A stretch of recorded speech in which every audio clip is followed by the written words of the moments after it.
బెంగళూరు బ్యాడర్హెలిలో ఒక దారుణమైన ఘటన జరిగింది. ఒక ప్రియురాలు తన ప్రియుడైన కిరణ్ ని ఇంటికి పిలిపించి నీకొక సర్ప్రైజ్ ఇస్తా అంటూ చెప్పుకొచ్చింది. నిజమే అనుకున్న కిరణ్ ఓకే కదా అని చెప్పేసి ఆ అమ్మాయి ఇంటికి వెళ్ళాడు. ఆ అమ్మాయి ఇంటికి వెళ్లిన వెంటనే నీకు సర్ప్రైజ్ గా ప్రపోజ్ చేస్తా అని చెప్పి ఫస్ట్ కళ్ళకు గంతలు కట్టింది.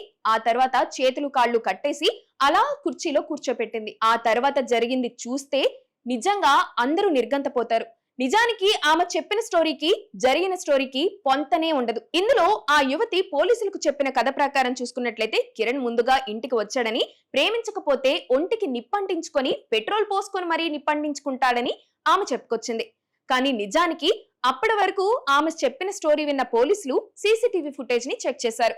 సీసీటీవీ ఫుటేజ్ లో ఆమె చేసిన దారుణ ఘటన అందరికీ కనిపించింది. అందులో కళ్ళకు గంతలు కట్టింది, చేతులు కాళ్ళు కట్టేసింది, పెట్రోల్ కూడా సిద్ధం చేసుకుంది ఆ యువతి కిరణ్ కాళ్ళు చేతులు కట్టేసి అక్కడికక్కడే పెట్రోల్ పోసి నిప్పంటించేసింది. పెట్రోల్ పోసి నిప్పంటించిన తర్వాత ఆ యువకుడు పడ్డ వేదన్ను మొత్తం అంతా కూడా తన మొబైల్లో షూట్ చేసింది. ఇది ఎంత దారుణమైన ఘటనో అందరూ అర్థం చేసుకోవాలి. ఇప్పటికైతే ఆ యువతిని పోలీసులు విచారణ చేస్తున్నారు.